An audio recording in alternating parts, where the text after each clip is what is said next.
गुलाम मोहम्मद लाली साहब।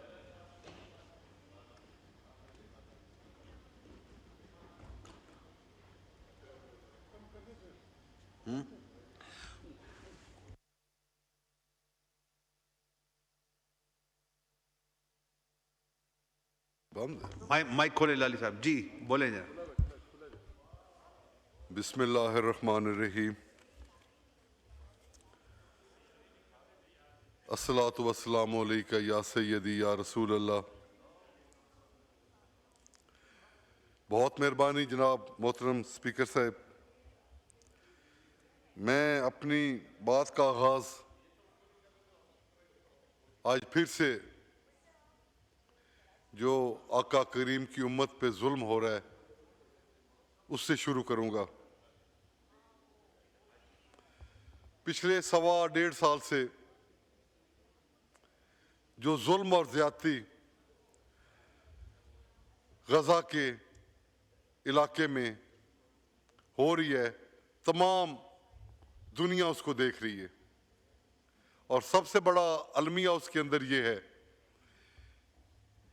कि सारा जुल्म मुसलमान उम्मा बड़ी खामोशी से देखती रही। उन्होंने वहां पे जुल्म की वो दास्ताने रकम की जो शायद दुनिया ने पहले ना देखी हूं। बेतहाशा लोग अब जो फिगर आ रहे हैं उनमें अंदाजा किया जा रहा है कि 1 लाख से ज्यादा वहां पे जख्मी हैं। और जख्मी से क्या मुराद है कि उनके पास तो वहां पे हॉस्पिटल ही कोई नहीं, उनका इलाज कहां पे होना है।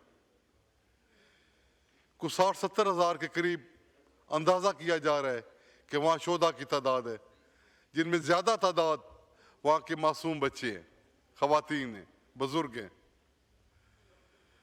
अब उससे ज्यादा जुल्म जो उन्होंने वहां पे किया, ये खैर बात पिछले साल से हो रही है, पूरी दुनिया इसको देखती जा रही है। अब वहां पे खुराक ना हो का ज़खायर बड़े अरसा से ख़त्म है। जहाँ से थोड़ी बहुत खुराक आती है वो इसराइल जो बड़ा बदबख्त इस दुनिया के अंदर एक खित्ता बन चुका है, मुल्क बन चुका है, वो उन तक खुराक भी नहीं पहुंचने दे रहा। जनाब स्पीकर, उनको कहा जाता है कि आप फलां जगह पे इकट्ठे हो जाएं तो वहां पे आपको खुराक दी जाएगी। खुराक के हासिल करने के लिए गजा के बच्चे मुसलमान वहां पहुंचते हैं और वहां पे उनके ऊपर बमबारी शुरू कर दी जाती है। जुल्म की कोई हद इंतहा होती है। इस जुल्म पे इसराइल को किसी ने नहीं रोका, खाली मजम्मत, करारदाद, फलां ढिमका, अमली तौर पे उनको किसी ने नहीं रोका। और इज्जतमाब मैं जनाब के हजूर अर्ज करूं, इसराइल दुनिया के लिए खतरा है। दुनिया से इसराइल को कोई खतरा नहीं। उसके पीछे तो बड़ी बड़ी ताकतें खड़ी हैं जनाबे वाला। G7 के ममालिक खड़े हैं, उसके पीछे पूरा यूरोप खड़ा है, बरतानिया खड़ा है और खुसूसन अमेरिका खड़ा है। उनको दुनिया से क्या खतरा है और इन ममालिक से क्या खतरा है। इन ममालिक का गुनाह सिर्फ और सिर्फ इतना है कि ये एक मुस्लिम रियासतें हैं, मुस्लिम मुल्क हैं। उनको असल दुश्मनी मुसलमानों से है और आप सरकार दो आलम की उम्मत से है। इज्जतमाब, ये आप थोड़ा तारीख पे नजर लगाएंगे तो इराक में दाखिल हो गए, उसमें नेटो फोर्सेस भी शामिल होगी और अंदाजा ये किया जाने लगा कि इराक के अंदर कोई एटमी उनके पास कोई ताकत है जिसको हम खत्म कर। जैसे आज ईरान में, ईरान पे भी आता हूं मैं, पहले ये आपसे अर्ज कर दूं, लातादाद लोग वहां पे इस शुबा के अंदर शहीद कर दिए गए। अगर आप इसको तारीख की नजर में देखें तो ये जो कौमें आपको मजहब नजर आती हैं, इस अल्लाह की जमीन पे सबसे बड़े दहशतगर्द ये लोग हैं। किसी ने देखा कि इन्होंने शाम में क्या किया, लीबिया में क्या किया? मैं गिनता जाऊं तो शुमार नहीं है जो इनके मसाले में। अब जब इनको रोका नहीं गया तो अब ईरान ने इनका क्या गुनाह किया? ईरान के ऊपर इसलिए आर्चा दौड़ा है, उनकी मिलिट्री की आदत, उनके साइंसदान सब कुछ एक एक करके जहाँ पे बैठे थे निशाना बना के उनको शहीद करना शुरू कर दिया। अब उनका सारा स्ट्रक्चर तबाह करना शुरू कर दिया।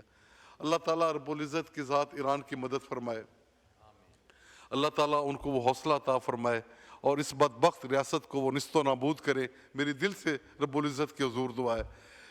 जनाबे वाला, इसराइल के साथ हम खाली अल्फाज के साथ उसको नहीं रोक सकेंगे। जो ताकतें इसराइल के साथ लड़ रही हैं, हमें आज उनका साथ देना पड़ेगा, उनके साथ तन मन धन के साथ खड़ा होना पड़ेगा, तब यह बदबख्त की रुक सकेगा और पूरी आलम इस्लाम को इकट्ठा होना पड़ेगा। आलम इस्लाम से मेरी मुराद होती है कि जो ममालिक जिनको अल्लाह रब्बुल इज़्ज़त ने वसाइल से नवाजा है, वो क्या कर रहे हैं।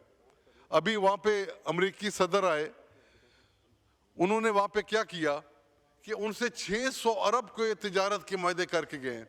वो कतर गए हैं, यूए गए, हर जगह पे उन्होंने बड़े हुजम में उनसे उनके साथ माशी मुआहदे किए हैं। वो किसी मुसलमान मुल्क को ये सहूलत दस्तयाब नहीं है। ये गैर मुस्लिम ममालिक के साथ अपना सब कुछ देने को तैयार हैं, और जब मुसलमानों की बात आती है तो इनको सांप सूंघ जाता है। मैं जनाबे वाला आपके हजूर अर्ज करूं कि ये अब ज्यादा देर चलने वाला नहीं है। जुल्म की भी एक इंतहा होती है। मैं आज अपनी हुकूमत के सामने एक गुजारिश दरख्वास्त अर्ज करना चाह रहा हूँ, वो इस एक अमली तौर पे कोशिश कर देखें कि जिसमें अल्लाह ताला करे तो ये सारे इस्लामी ममालिक किसी एक बात पे इकट्ठे हो जाएं और इस बदबख्त निज़ाम को एक ज़बरदस्त किस्म का जवाब दिया जाए। मैं दूसरी गुजारिश अपनी ज़राअत के ऊपर करूँगा। मैं एक ज़राअत पेशा शख्स हूँ, मेरे वालिद ज़राअत से मंसूब थे, हमारा इलाका सारा ज़राअत पे मबनी है। जिस ज़राअत से वाबस्ता लोगों को आज माफिया कहा जाता है, उसके ऊपर मैं अपनी गुजारिश करना चाह रहा हूँ कि कोई हालात नहीं रहे जनाबे वाला उनकी किसी गंदम की कोई कीमत नहीं लग रही। उनकी मक्की की फसल आई है, चावल की फसल आई है, किसी जिन्स की कोई कीमत उनको नहीं मिल रही। और उनको अब नया उनके लिए एक फैसला किया गया कि ये बड़े मालदार लोग हैं, इनसे मजीद लगान लेना है और उनके ऊपर मजीद टैक्स दिया जाए। अल्लाह के बंदे, उनका कभी आपने हालात देखे हैं? आप एक इस हुकूमत के जिस आदमी ने ये तजवीज़ पेश की है, उसे कितना ज़मीन दें और उसे कहीं इस पर ज़राअत करके मुनाफा करके दिखाए। जिस हद तक ज़री अद्वियात की कीमतें हैं, खादों की कीमतें हैं, महंगी बिजली है, इतना कुछ आप उनसे ले रहे हैं और उनको मुआवजा भी नहीं दे रहे जिसके लिए वो दिन रात सर्दी गर्मी में मेहनत कर रहा होता है। जनाबे वाला, मैं चंद गुजारिशात अपने हल्के के हवाले से करूँगा क्योंकि टाइम मुख्तसर है। मेरे हल्के में एक बड़ा अहम मुतालबा होता है, हमेशा से जारी है। मैं आपका इशारा समझ, मैं मुख्तर उसमें एक सरगोदा फैसलाबाद रोड है सर, वो बड़ा अरसा से हमारा दरीना मुतालबा है कि उसको दोरोया किया जाए। इज़्ज़त मैंने उधर हमारा हॉस्पिटल में ट्रामा सेंटर नहीं है। मैंने पिछली दफ़ा भी अर्ज़ किया था, कोई हमारे डिस्ट्रिक्ट हॉस्पिटल में कोई दिल के मरीज़ के लिए कोई इलाज की सहूलत नहीं है। इज़्ज़त मैं आपसे अर्ज़ करूँगा कि जो हमारे इलाके के अंदर तरक्याती काम मौजूदा हुकूमत करा रही है, इंतहाई नाक़िस और बददियानती पर मबनी है। कोई ऐसा सिलसिला तजवीज़ किया जाए जिससे उन कामों की निगरानी हो सके। ये अवाम और लोगों का पैसा है, ये इसलिए नहीं रखा गया कि इसको लोग बेईमानी और बददियानती से इस्तेमाल करें। और आखिर में मैं रब्बुल इज़्ज़त के हुज़ूर दिल से दुआ गो हूँ कि मालिक की ज़ात अपने प्यारे हबीब पाक की उम्मत पे रहम फरमाइए, इनको इत्तेफाक और यकजहती अता फरमाइए। बहुत मेहरबानी। बहुत शुक्रिया।